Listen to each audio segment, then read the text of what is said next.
Welcome, guys. Trader Pulse podcast, soon to be Market Pulse podcast, and we are getting started. So we've got a lot to go over. I'm trying to decide where I want to start. We've got some really exciting things to go over.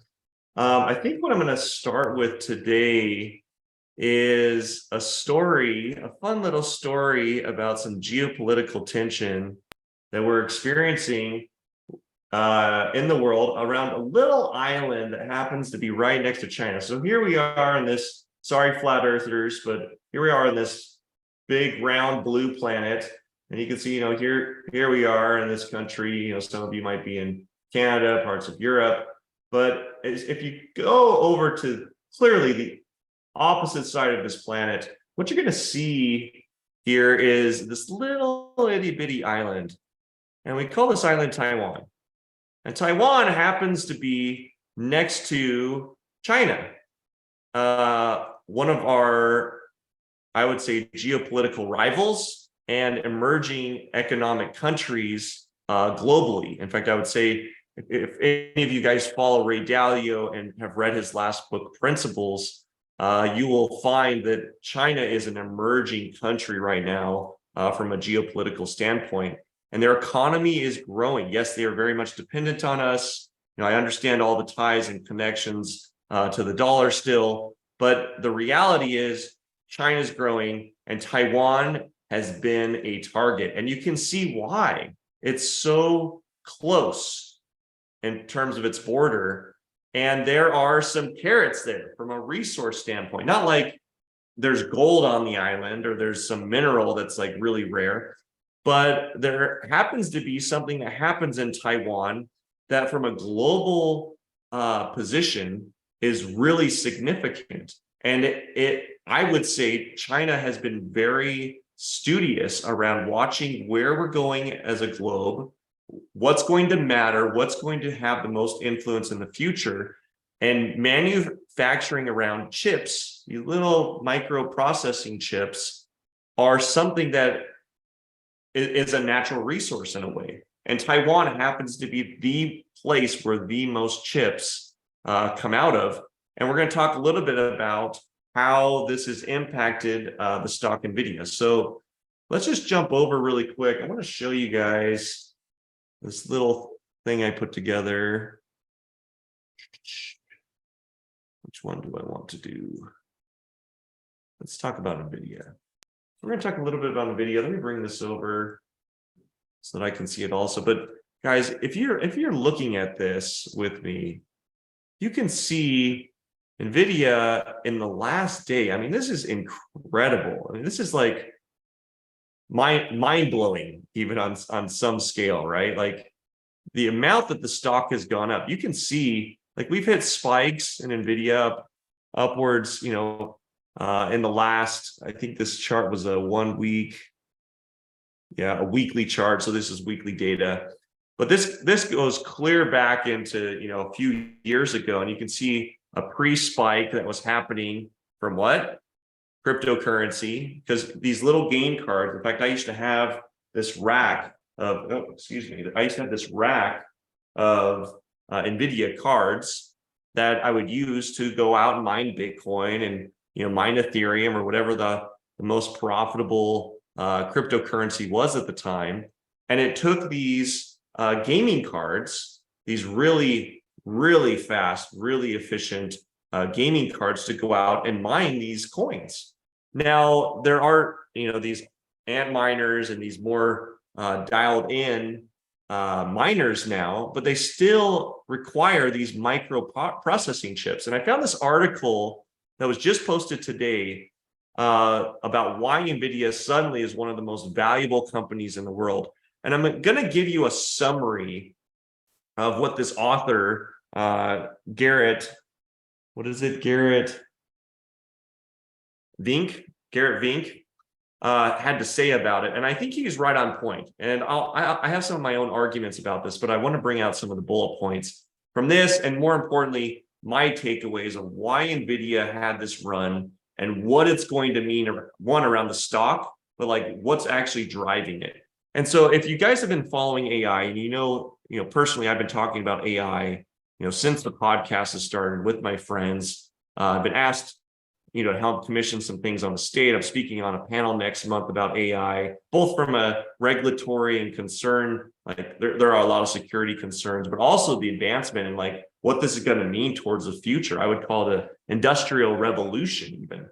But what you need to understand is AI, in order for AI to work, in order for, when you go into ChatGPT and you type a prompt in and hit enter, in order for that process to work, it takes processing power. And one of the best ways to process power, whether it's for AI images or AI prompts that are using OpenAI learning language model to give you like text back, or to build PowerPoints, or AI is doing and solving all kinds of problems right now. In order for that to happen, you have to have these little chips and these gaming cards or in these custom built rigs that are processing that data. And these are very complicated algorithms. They're very complicated, like beginning to end equations, and it requires a ton of processing power. So at the end of the day, what is the resource? When I put fuel in my car, it requires me to go to the gas station and get actual fuel. So what is the fuel behind AI? It's processing chips, and Nvidia owns the market. They're one of the largest manufacturers of this, and that's why we've seen this massive jump. So here's some of the bullet points. Nvidia has grown significantly due to the AI advancements. Nvidia chips are being used for the new AI algorithms. If you've ever done like a picture processing, or you're like, make me a picture that looks like this, or find out this information for me on ChatGPT, or whatever you're using AI for these days, it requires these chips. Nvidia recently experienced the largest one-day increase in a company's value, the largest ever of any company, guys. This is incredible. Nvidia's current value is almost $1 trillion. Their market cap, it's at 939 billion. This surpasses Tesla. This surpasses Facebook, trailing only behind 5 other companies. Now, I have a lot to say about this, and let me get through my bullet points, and I'm going to talk to you about like what I actually think this means, and is it overcooked? Is there a possible pullback on this? We'll talk about that.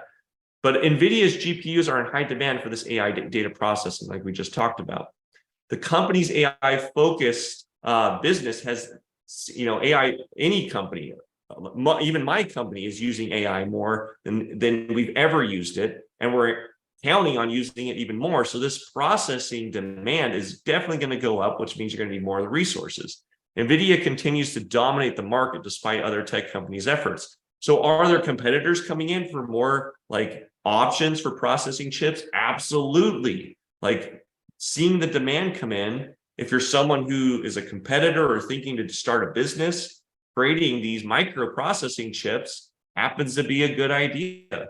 Launches like OpenAI, ChatGPT showcase AI's potential and Nvidia's role in it, right? It's very clear to like connect the dots that way. Nvidia's CFO called the launch of ChatGPT the iPhone's moment for AI technology.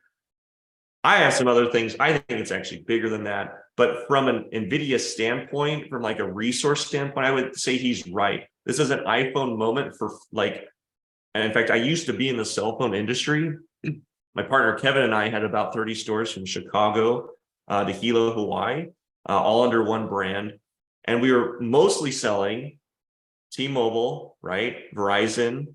And when the iPhone came out, it significantly had us take a hit in our business. And that's what he's talking about.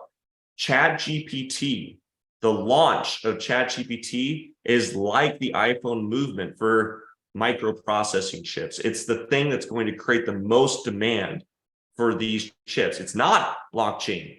It's not crypto. And you can see it, guys, in the market. It's reflected here. It's very clear that AI's demand is going to be significantly higher.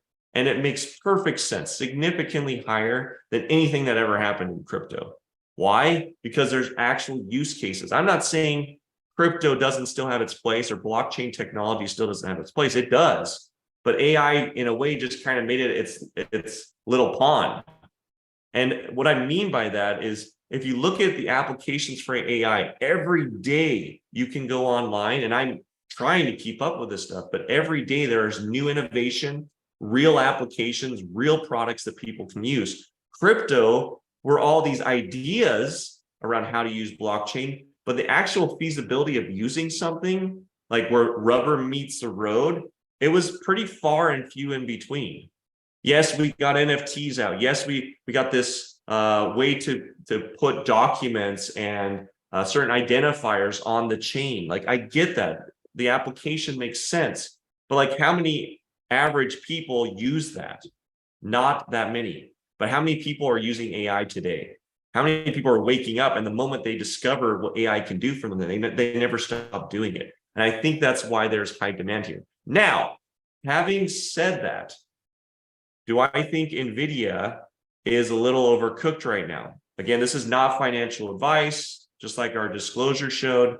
I'm not saying that I'm not giving I'm not giving financial advice. Anything that obviously you need to do your own research. But the reality is, Nvidia just had the largest jump, and it might be a little overdriven. And what I mean by that is, the demand that we currently have for AI may be quite a bit less than what Nvidia is going to be able to put out. And the truth is, there are a lot of risks with Nvidia, and we're going to talk about that just in a minute.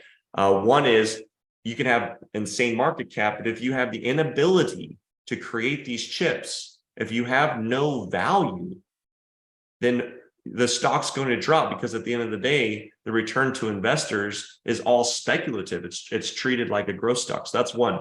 The other thing that I think you need to be watching with these top, I would even call them the top 10 stocks that are being just dumped in right now. People have cash, and we're going to talk a little bit about money supply into and how that, the feds are shredding cash right now. But when the public has cash, and we're seeing all these drops, we're seeing drops in revenue, we're seeing drops, like for example, the banking industry is a good example. We're seeing futures, and we're seeing the market in the futures market is projecting declines in revenue. And so what do you do as an investor? Well, you take your money and you put it in something that you think is going to be, a risk asset. And there are risk asset stocks, you could say, in a way. And I think what a lot of people are betting on is the ones who are going to be leveraging AI, right? So you're going to have like your Googles, after Bard came out, you're going to have Microsoft, who just partnered up with ChatGPT. So people are piling in cash to these companies with the hopes that AI is going to give a significant return. Do I think AI will do that and will cut costs, increase revenue? Yes, absolutely. I would say companies that embrace AI, whether you're publicly traded or private, you should see 30%. I would say probably a 30% increase in net revenue. If not, if your product demand is coming off, you'll at least see a 30% reduction in overall costs if you really start learning how to use AI. But having said this, there's a lot of geopolitical tension that's going on. And let me bring this back up so you guys can see this. Taiwan has been a major topic around geopolitical tension, and we would be silly to say that China is not paying attention to this, that China doesn't see the resource leverage of this little baby island that's sitting right across the coast from them. And I think they're weighing, and a lot of people think that they're weighing what it will cost to take it over. Because if they have the leverage of these microprocessing chips, and the microprocessing chips have everything to do with like who's going to be the winner in AI, not just from a company standpoint, but we're talking from a geopolitical standpoint, like which country is going to be leading. This may be a really shiny object that their eye is on, and they might be actually considering taking over. This just came in May 24th, guys. This was just a couple of days ago, but Nvidia chips are made by Taiwan Semiconductors Manufacturing Company, right? We all know this. These little chips, they're not made here in the US. They're made in Taiwan. And where's Taiwan? Right next to China. And there's been lots of evidence that China is eyeballing Taiwan and looking at what would it take to take it over. To the point that even a couple of days ago, the China committee wants Congress, this is a US-China committee, wants Congress to establish a Taiwan weapon stockpile. We're like looking at a potential war that's going to happen, and it might be a very quick takeover even, but we're looking at ways just to put boundaries up from a geopolitical standpoint to keep Taiwan free. Why? Because if China takes over Taiwan, the leverage that they'll have on microprocessing chips for the next, my guess would be 2 to 3 years before the US catches up, we move manufacturing over. I mean, we're already doing it.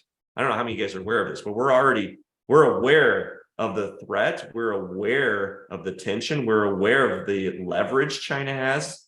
And for some reason, we never thought of that when we put all of our chips over in Taiwan, but we're moving chips over to the US. But there's some major problems with that. One is costs. It's going to cost us way more to manufacture those chips here. And two, it's going to take time. It's going to take 2 to 3 years. So when I look at the stock, let's just go back to this stock again.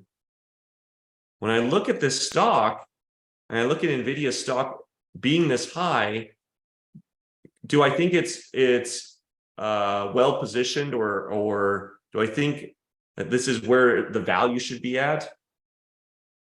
I mean, I think the price reflects the reaction from the public. I think the public has just finally started waking up, and people who are smart were buying Nvidia, way down here. But do I think it's a little overbought? Yeah, especially when it comes to value. If you look at the peak from the crypto era, the Nvidia crypto peak to actual, this shows the difference in value. They still made their chips. Nvidia, by the way, their cards, they would get cards out as fast. And I wouldn't call myself a victim, but I was in this. And I have friends that are building warehouses filled with these gaming cards for processing AI and crypto. But the reality is they were getting cards out as fast as possible, and you would buy them. Wholesalers would buy them at cost, and they would sell them for 30, 40, 50% markup on top of the wholesale price. These cards, if you were going on eBay, were way more expensive than the retail price that was listed. So you could somehow get a hold of one, maybe from a retail store because they had to list it at that price, and you could sell it for a 50% profit the same day. So they couldn't make cards fast enough. And I think that has a lot.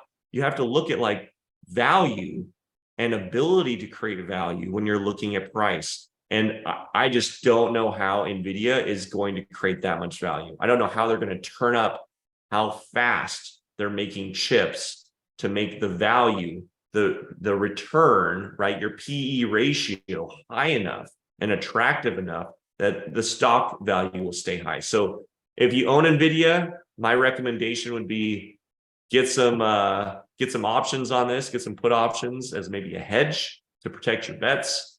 Or you might be looking at some short positions, short term to help protect your bets. But guys, everyone knows you don't buy at a high, you buy at a low. And so, don't break your trading rules because of this. All right, I got to move on. That was really exciting. Nvidia, wow, big week. One of the biggest moves in a stock in a single day happened this week, and you guys got to witness it. And there's a lot of geopolitical tension also that, if you hear anything that has to do with China and Taiwan and attack, it's going to affect this stock. It's inevitable. All right, let's jump into the next thing. So I said we were going to talk a little bit about the CPPI, and you're going to love this. For those of you who follow the real estate market or are wondering if the next major recession is coming, or you're wondering if the next depression is coming, you got to be watching this stuff. And so I'm going to go through this. No, wrong one. I'm going to go through this, but for those of you who are not familiar with CPPI, I think it's valuable to understand this first. So we're going to talk a little bit about this first. Let me get this. Let me blow this up just a little bit.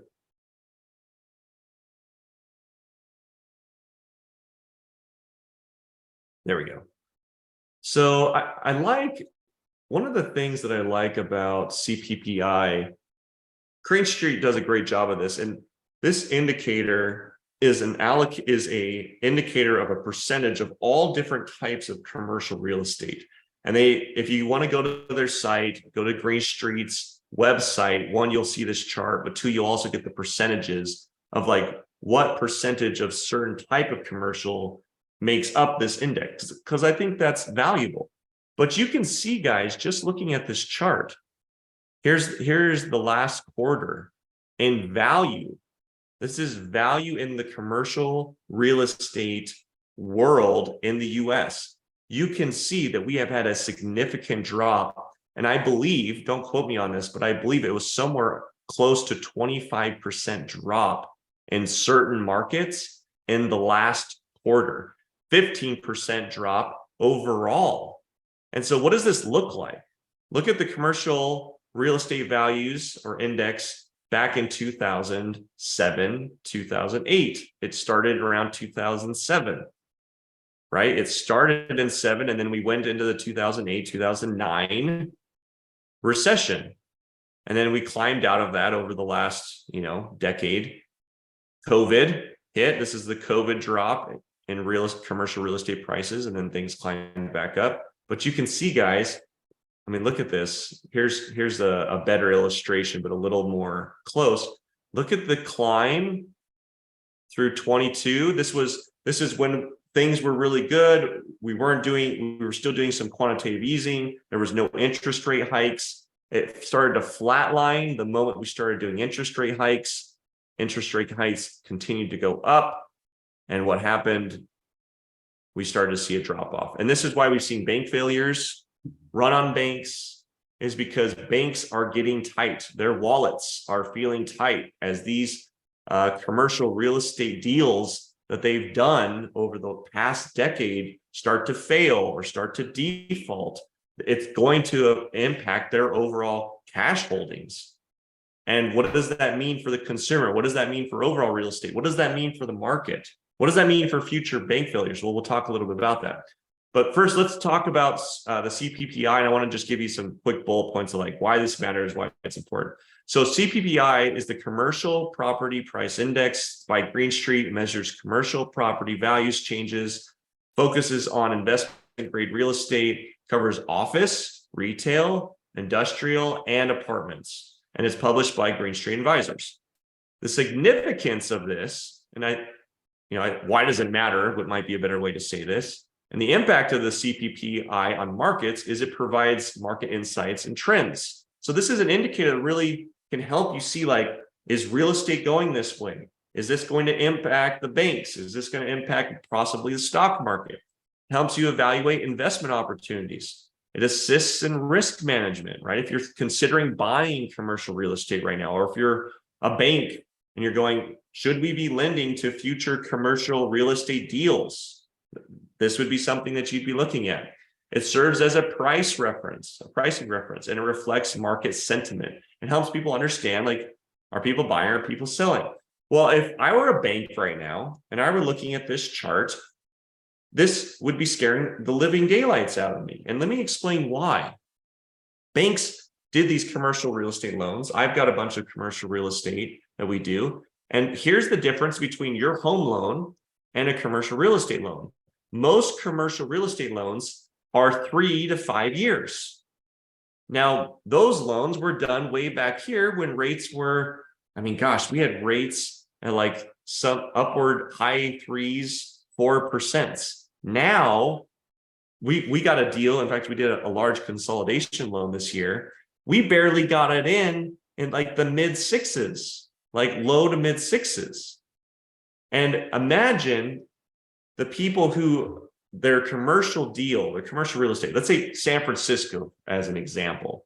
You've got a commercial building in San Francisco, everyone's leaving, People aren't coming back to the office. Your building now is 50% occupied. So the cash to pay your mortgage is just dropped.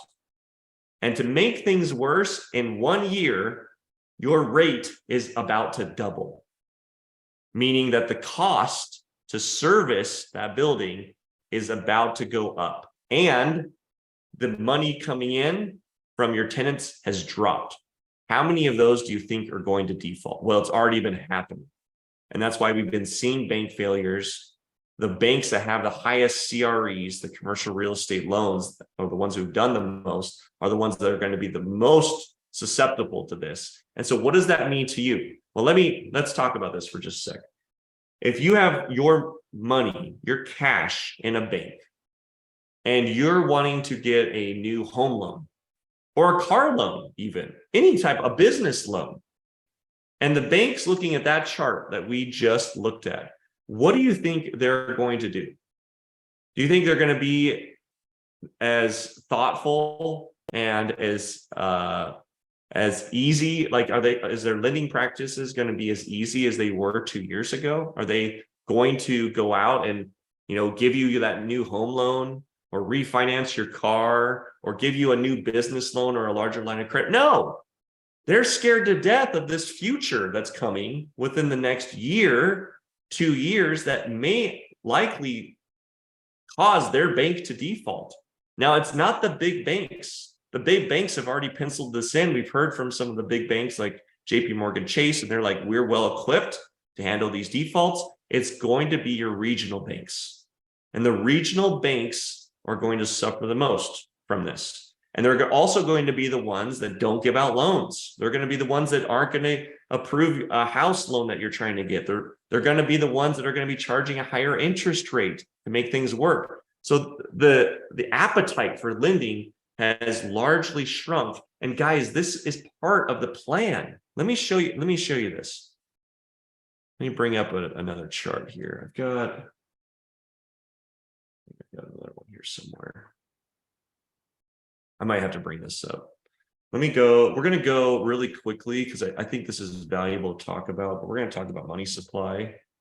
And I'm just going to bring up Fred's money supply chart. See how quickly I can get this up. Yeah, I got it. So I want to show you guys this because this is, I'm gonna make this really simple for everybody. But this is, so if you go to, this is, let me get the domain for you guys. If you go to fred.stl or stlewisfed.org, you can get to here. You can also just go to Google and type in money supply or M2 chart, and it will typically have the Fred St. Louis Fed charts like up and ready.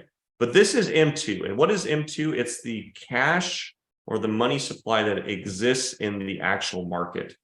And you can see for the first time, and this should have happened, by the way, a long time ago, but we were just printing way too much cash. Interest rates were going up. M2 should have started coming off a long time ago, but it didn't because we kept injecting money into the system. Well, M2's finally started coming off this year, which is like a breath of fresh air. But for lending, it's bad news because what happens is rates start to go up and M2 has to come down, and it actually contracts because the banks now aren't lending like they used to, which causes the cash in the market to shrink. So when people say, well, the feds are just shredding cash, that's not actually what's happening. They're not like actually somehow sucking money into a vacuum and like putting it through a shredder. What they're doing is they're tightening up lending. And by tightening up lending, it tightens up the overall money supply. So when your business needs a loan, or you need to refinance, or you want to go buy a new house, or you want to buy a new commercial real estate deal, the cash just isn't there to lend from the banks. And we're seeing that. We're seeing the evidence of that. Let me show you this, though. This is, guys, this is scary stuff. I'm going to throw some disclaimers on this. This is anything I say going from this point forward is not trade advice. Obviously take what I say, do your own back testing, get with professionals before you change anything in your financial situation, but you need to understand this data. If you look at the percentage change year ago, we are seeing some of the scariest data I've seen in over a decade. Since I think it was 1963, we've seen the largest drop year over year. 1963, guys. Since 1963, we've seen the largest percentage drop year over year in M2 supply. And for the first time this quarter, we are in the negative, which is the first time we've been in the negative for over a decade. I mean, look at this. 1990, 1965, 60. We haven't been in the negative for forever. And not only are we in the negative, we are like way in the negative. So what does this mean? Money supply is going to shrink. It's going to contract. And there is actually a direct correlation to this type of contraction and recessions. In fact, I'm not going to say this with confidence or 100% certainty, but as I recall, anytime we go into a contraction like this, it's like a 100% chance of recession based on what's happened in the past. So do I think there's a likely chance we're going into recession? Absolutely. Like I don't see how we can't, based on historical data. Is there a chance that we get out of it somehow and do something crazy? Yes. The geopolitical climate in this country is so crazy right now. We could do something wild and start injecting more money in, start doing stimuluses that make no sense. That is a possibility. However, guys, this data could be the moment where you go, it is time to stop buying stuff. If I'm looking at getting into stocks or I'm looking into buying more commercial real estate, this might be the moment you pause and you start moving yourself into risk assets. And I'm not going to spend all of today on this because I really want to get into these books because mindset is going to be everything going into the future. But here's my tip for the day. If you are seeing this data and you're going, wow, this makes sense. I should not be buying heavy into stocks right now. I should not be buying heavy into real estate. I should be maybe taking a sidestep from my traditional styles of investing, going, okay, is now the time to start holding and kind of hovering?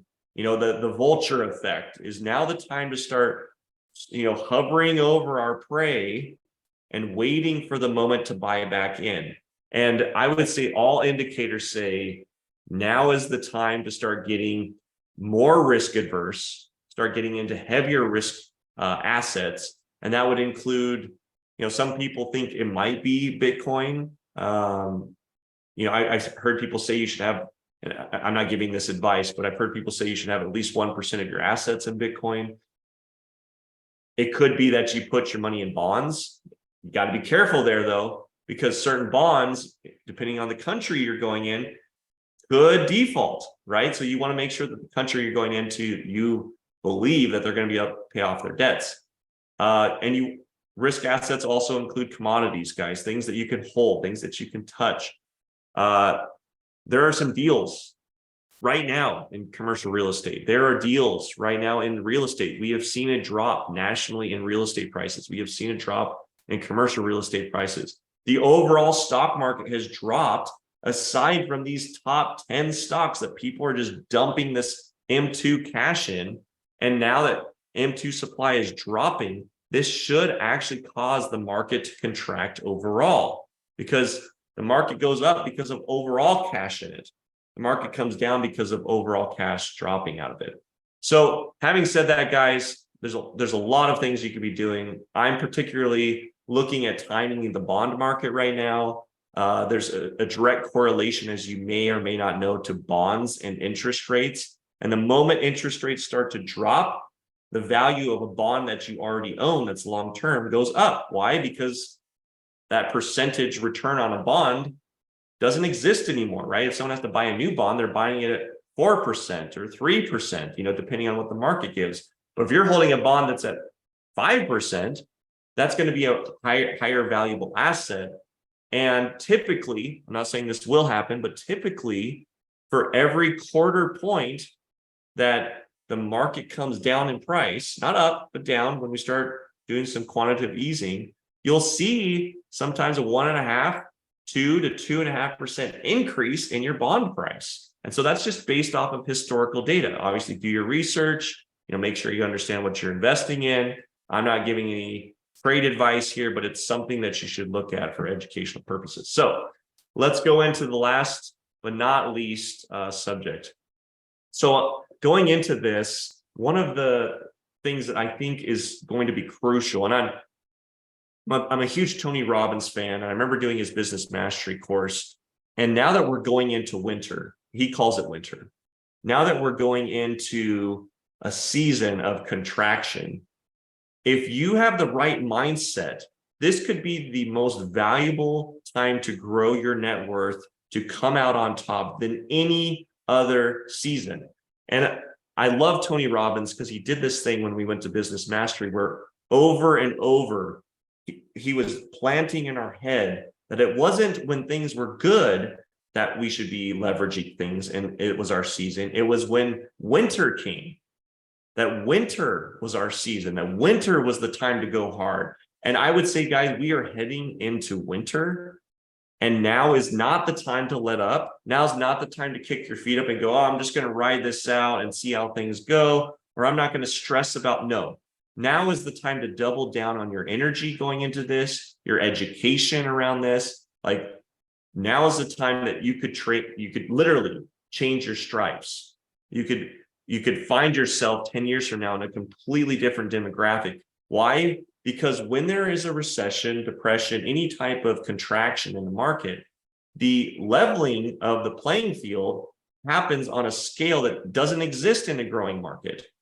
The big guys take a hit, and it allows the small guys to grow inside of it. So you got to get your head screwed on straight. If this is kind of resonating, I'm going to make some recommendations, some books. If it's not, or you're like, how do I stay in that mindset? I've got some great books we're going to recommend. So let's jump into this.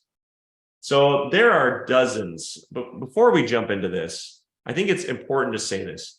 There are dozens, maybe even 50, around 50 books on the psychology of trading, not how to trade, not trading strategies, just the mindset of trading. And I think that's significant because the people who are good at this realize trading isn't just about tactics. It's not just about a tool. It's a lot about what's going on in your head. And the fact that there are nearly 50 plus books out there that talk about this, and this exclusively, should be a sign that if you have not read one of these or two of these or all of these, this might be the time to wake up and do that. I have picked 8. So out of the, there are probably around 50 of these books out there. I have picked my top 8 that I have enjoyed reading, that have made a difference in my trading, and they've helped significantly with keeping my mind on point and straight. Because really, in my opinion, psychology is 70, maybe 80% of your success in trading. 70 to 80% of your trading success is based on psychology. And the other 20% is your tools, your rules, and your strategy.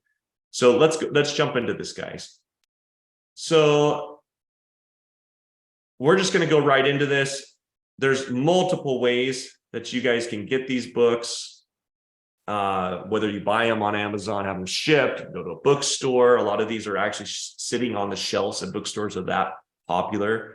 Or you could get them on, most of these are also on Audible. So I'm going to go through the book, give you the title, and then also, I think more importantly, give you the bullet points. So you can say like, oh, that resonates for me, or based on my trading strategy, this would be something that I would be interested in diving into. So to start, you can't ignore Market Wizards. This is a national bestseller. Jack is one of these guys who just does a phenomenal job taking real traders and bringing the top psychological solutions to the reader. And so here's some of the bullet points from Jack Swagger. He yeah, again, one of the things he does is he interviews these traders. In fact, let me just go through the bullet points on this.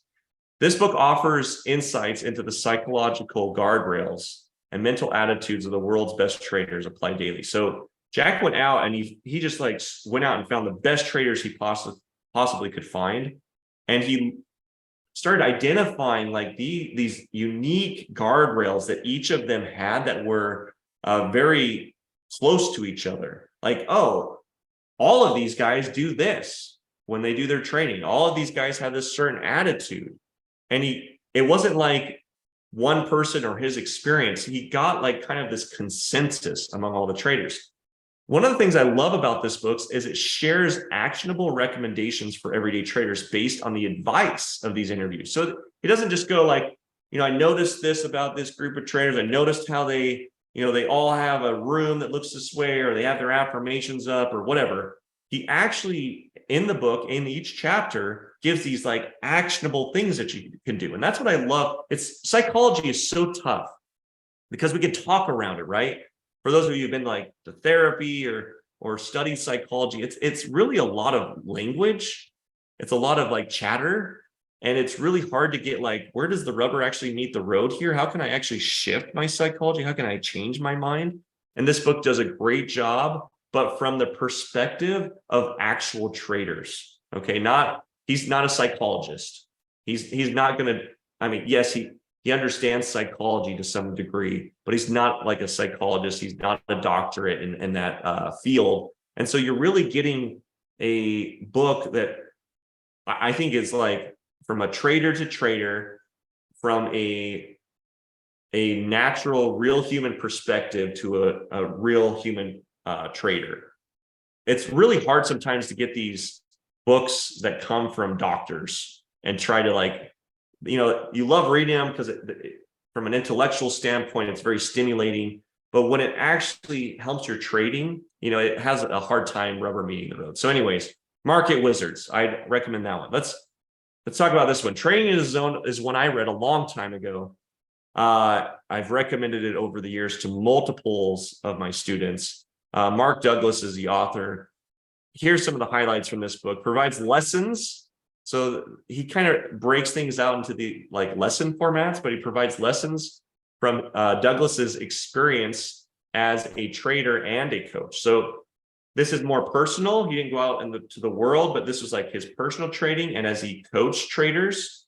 And then he did something similar to the last book where he went out and did interviews, but it's very different. The lesson format, I would say, is very different than like these rubber meets the road. Here's like actual applications you can do. Still a great book. You'll get benefits out of both.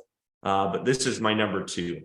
Another couple bullet points that I think are worth mentioning is the book teaches your attitude towards trading matters just as much as your strategy. So you actually heard me say this earlier. I actually think it's more than that. I think it's like 70 to 80%. I think your attitude towards trading, your attitude around money, your psychology around money is like 70 to 80%. And your strategy is like 20. He says, it matters just as much. And then it goes through some examples, but I actually think it's more than that. He discusses concrete ways to think about risk, critically evaluate bad habits, and manage emotions during trading. Guys, I have coached hundreds of traders, and time after time, trader after trader, it's bad habits. The main reason traders fail is bad habits. They paper trade great. They live trade on paper great. And then the moment something goes live, something switches over and the emotions kick in and they start revenge trading and they start having analysis paralysis, or, there's so many words for this. But Mark does a great job helping the reader realize how to evaluate, like, oh my gosh, I have this thing I'm doing, and then how to manage that when you're actually trading. So great book, Trading in the Zone. Sway, the irresistible pull of irrational behavior. Are you guys starting to see some parallels in the books? I mean, if you've traded and you've traded for a significant period of time, whether you're doing well or you're not, everyone knows the psychology of trading and the obstacle that you are to your own trade account. But Sway is a great book. Ori and Ron Brofman are the authors. Here's kind of the bullet points here. Offers insight into human psychology and irrational tendencies. So one of the things I like about this book is it humanizes the mistakes that we're making. If you're someone who's a trader who's struggling with your trading, this book is really great because it lends a perspective that has you see like, oh my gosh, I'm just the same as every other trader out here. I'm experiencing the same things as all these other traders, and it's not just me. Like this is something that happens under the human condition. So it really takes the blame off. It takes a lot of those lower vibrations off of maybe the results or like the thing that is in your trading that you've just been beating yourself up around. And it really lightens that so that then you can do something around it. Then it discusses the concepts of loss aversion and diagnosis bias, which can strongly influence trading decisions. It's the fear of loss, guys, right? Is another way of saying it. The fear of loss and greed in the market are often these things that cause us to stay in trades we shouldn't, hold on to trades longer than we should, not get rid of bad trades soon enough. And this diagnosis bias, we have this tendency to love the things we buy, right? Nvidia, great example that we talked about earlier today. Is there a diagnosis bias? Probably with some of those traders. Are there people in the crypto industry or in the AI industry that are like, so much in their lane that they're like, oh, this is the only place to invest. This is the fuel that will, pump AI. And it's like, yeah, I get that, but not forever. I mean, there's going to be competitors. We talked about some of the geopolitical tension, but you're going to have that bias as a trader until you don't. And so this book is really good to see like how to get out of this irresistible pull of this behavior that is just completely irrational. So great book this way. Market Mind Games, another one that I used to recommend a ton, and I'm doing it again. This is my number 4. Market Mind Games, Denise Scholl. Scholl argues that traders need to harness emotions to make better decisions. And I can't agree more. Like, it's like, you've got to learn how to control these emotions. But the book, more than just talking about it, includes these strategies for tackling uncertainty and avoiding these psychological traps that lead to losses. The author just does such a good job of this, of identifying, like, here's this snare that's going to happen in this trade or this situation. He gives some examples even of like, here's what it's going to look like, and here's how it happens. So that when you're going through your trading, you're like, oh my gosh, Denise totally talked about this. This is exactly like the snare or the trap that was talked about. I better avoid that. And then as the emotions come up, here are how to make better decisions around the emotion rather than reacting on the emotion that's happening. The other thing about Market Mind Games that I really appreciate is there's a lot of dialogue and a lot of discussion about how the market is moved by these mind games, how it's manipulated, how people are making a fortune on the psychology of and the emotion of trading. And so once you start to see that, like, oh my gosh, this thing that was used against me can be used for me, you might have a radical shift in how you trade and how you perceive the market. So I really like this. This book helped change how I saw the market. And I think this was a bestseller also. I'm not sure, but regardless, this was a book that I recommended, paired up with Trading in the Zone for years. So one of my top 8. Flow is a new one, and it's, I hope I can pronounce this right. It's Muhali Csikszentmihalyi is how you pronounce the author. And Muhali does this brilliant breakdown of how to optimally handle your psyche in trading. I don't know how else to break it down, but it's like there's all these concepts, real trader advice, the mind games of trading and the psychology behind that.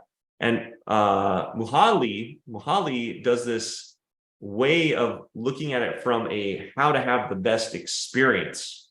Like everything matters, that your internal expression around trading will actually reflect your results. It's really brilliant, the breakdown. But here's some of the bullet points. The flow discusses strategies for achieving the mental state of flow. Now, a lot of us have heard of this idea, this concept, and I'm actually a huge believer of this. I do some seminars where we create clearings, and clearings are designed to get you into flow or flow state, this inner position where you can take in all information, take in all data with no bias, no past around it, would be a good way to say it, so that you can execute based on reality and not your beliefs or attitude around something that shouldn't be happening, right? So this idea of flow is it's throughout the whole book. It's really brilliant. I would say this is probably one of the most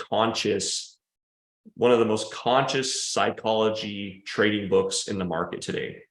It explains why traders can ensure they get into a flow every day, including changing routines. So if you're changing a strategy or you're noticing you need to switch something up, you can still stay in this flow, which is a very high level of consciousness inside of trading. So I love the book. It's definitely more up to date in terms of language and some of the new psychology that we've been kind of exposed to over the last 5-10 years. So I would say this is a very high level, up to date psychology book around trading. And one of my top 8. So number 5. The next one, The Investor's Quotient, Jake Bernstein. This is a great book. Little detailed. If you're new to trading, this may not be your first pickup. That's why it's not on my top 3, but it's a comprehensive guide covering everything from building routines to developing a trading strategy suited to your psychology. So there's a lot of how to build your strategy because of who you are, which I think is a valuable carrot that the other books don't have. It takes this angle and this approach of okay, don't have, a lot of these books are well, you have your strategy and then you have how you are inside of your strategy. This one's really unique, and it says, whoa, wait, let's figure out who you are. Let's figure out your psychology first, and then build your strategy based on that, knowing your weakness, knowing your strengths. And I actually love this. I've taken a lot of tips from this book. I've changed a lot of my strategies based on this. In fact, I'm a very unique trader. I trade very little, and I'm not high frequency anymore because of this book. This book, I actually changed a lot of the frequency. I don't look at the market as much as I did because of this book. I created rules for myself not to open my phone and check the price of things. I let things do what I planned and hit my take profits and stops and follow I just don't. And again, this is just a reflection of my own trading, but I just have changed a lot of my behavioral rules based on this book, which actually the next point talks about. It offers behavioral rules for trading and actionable strategies to control emotions. So this one's really great around here are things you can do to protect yourself from yourself, to protect your trading results from yourself. And there's just some really great takeaways here. And I've made some adjustments to my trading based on this book for sure. High performance trading, Steve Ward, made my top 8. Jake just does this great job of taking, there's a world of practical strategies, techniques, and breaks them down into 35. And so this is more of a workbook than I would say like a reading book, but it goes through like, here are a bunch of strategies and here's 35 of them for you to pick through and see which ones resonate the best. Each chapter focuses on a specific strategy for maintaining a positive attitude and making better decisions during trading, provides strategies for performance evaluation, allowing for continuous improvement over time. So I just love, the part of me that likes to nerd out, the part of me that likes data and is heavily data driven, really loved this book, because it's like, here are the strategies. Every chapter was a new one. Every time I got done with a chapter, I had something that was a takeaway. So I felt like I got a lot out of this book in terms of takeaways, applications, things to do. Not one of my top, like this is not my number one. Clearly it's my number 7. But a lot of good stuff in here. There were takeaways. There were things I'd never thought of, because he went through in depth so many different ones that I think it's worth a read. Even if you've gone through some of the books that I've mentioned, this one's good because it will help fill in the gaps around a lot of things that maybe you haven't thought about. So anyway, Steve Ward, High Performance Trading. And then last but not least, and I was trying to decide, Brendan Steinbarger wrote another book that I was thinking about recommending, but this one took my number 8 position. It's called The Daily Trading Coach. And it's 101 lessons for becoming your own trading psychologist. And I may be mistaken on this, but Brett Steinbarger was actually a psychologist, if I remember right. And in his first book, The Psychology of Trading, he talks about how he was new to trading.